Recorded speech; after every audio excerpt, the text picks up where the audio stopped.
friends. Dr. David Katz, another COVID reality check. This one about long COVID. I hope it's a short commentary on long COVID. For starters, I have it. Admittedly, I have an entry-level case, and I wish all who have a more advanced case of long COVID a full recovery in the fullness of time. But I definitely have it. I'm 2 months out now from my acute bout of COVID, recovered from the acute symptoms within a week or two. I have IgG, I have neutralizing antibodies, I'm immune, but 2 months out, my olfaction is back at best about halfway to normal, and it waxes and wanes. I have relapsing fatigue, which at times is quite severe. I have relapsing headaches and some other symptoms. So I have it. I expect to make a complete recovery, but it's a long haul. So let's talk about it. First, clearly the condition is real and important. But like everything else with the pandemic, because it's the pandemic and it is the focus of every news cycle, it's subject to not just epidemiology, but as I've railed before, dramademiology. Everything to do with COVID is good for extracting every last dollop of drama. And so you get the impression, if you listen to the media, that this long post-infectious syndrome, known officially, by the way, as PASC, post-acute sequelae of SARS-CoV-2, PASC. That's what medical professionals are now calling this. You get the impression that these post-acute sequelae pertain to SARS-CoV-2 and nothing else under the sun. And that's completely wrong. And, I think there's potential good in the fact that so many people having a post-infectious syndrome all at the same time, because this is, after all, a pandemic, are actually shining a spotlight on something that's problematic in many infections, but often dismissed, taken for granted, disrespected in routine clinical practice. I've written my weekly column on this topic. I will, of course, attach that. And I note that in my 30-year clinical career, I took care of lots of patients who were hard to treat with syndromes. And, famous among the syndromes are things like chronic fatigue syndrome or fibromyalgia syndrome. And routinely, my colleagues and I found a temporal association between some particular, usually viral infection and the onset of those symptoms. And that's not proof of cause and effect, but the frequency of that was far too great to dismiss. And that would suggest that a lot of things we call syndromes are in fact these long-haul post-acute sequelae of infections people had, or at least that's part of the story. The other thing that I noted over my lengthy clinical career is that almost any serious infection is associated with a long recovery. So I would treat people for community-acquired pneumonia, and they'd get better. They'd get a course of antibiotics and they'd get better, but then they wouldn't feel quite right. And often we'd be out 6 months and they still didn't feel back to baseline, but then at a year, they did. Same with almost any infection involving a vital organ, prostatitis, pyelonephritis, and frankly, people had sensitivity in their skin after a bout of cellulitis that went on for many months. As I deal with this, and I'm not a particularly patient guy, my wife or anybody who's ever taken care of me will tell you I'm a terrible patient. Doctors in general tend to be terrible patients.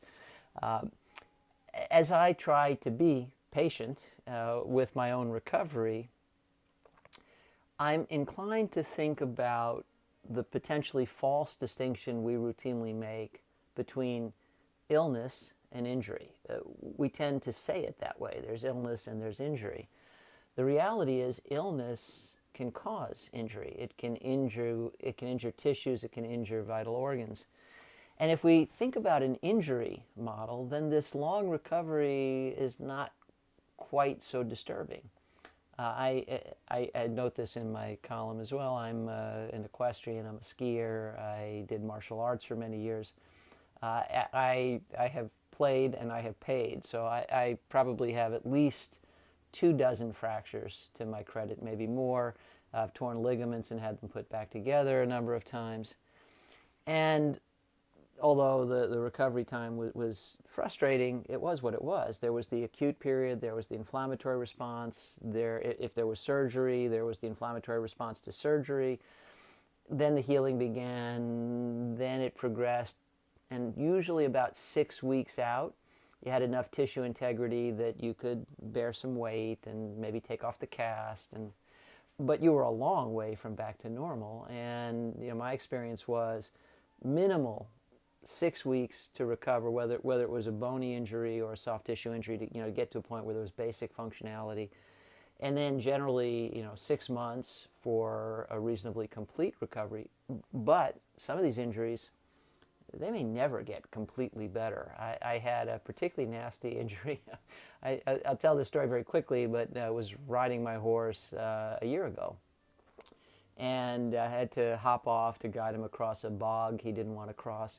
And on the other side, the trail was narrow, muddy. I didn't have much room to get back on, so I put my foot in the stirrup, went to swing my other leg back up over the saddle, and he took a step forward and landed right on that foot. So he pinned my right foot to the ground. My left foot was pinned in the stirrup, and then he kept walking. And his stride is a heck of a lot bigger than mine. So in slow motion, I was thinking, oh, dear God, don't let this happen. But he basically walked a stride length bigger than anything the expanse of my legs could tolerate, and he kind of tore pieces in me. There was a tear in my calf, there was a tear in my hamstring, but most particularly, I literally had a broken ass. This is called an avulsion fracture, where there's so much pressure on a ligament that it actually pulls a flake off the bone. It's now a full year later, and it still hurts. It's much, much better, and of course, I have long since returned to all my normal activities, but it's a long recovery, and it may hurt episodically and a little bit for the rest of my life, but when I think about injury recovery, I expect that long tail. We tend not to expect that with an acute illness, but illness can cause injury, and one of the gaps in the tails of COVID's long tail is we don't really know the mechanisms yet. What exactly are the tissue injuries that may take a long time to recover? What exactly is this? Is it an immune system response?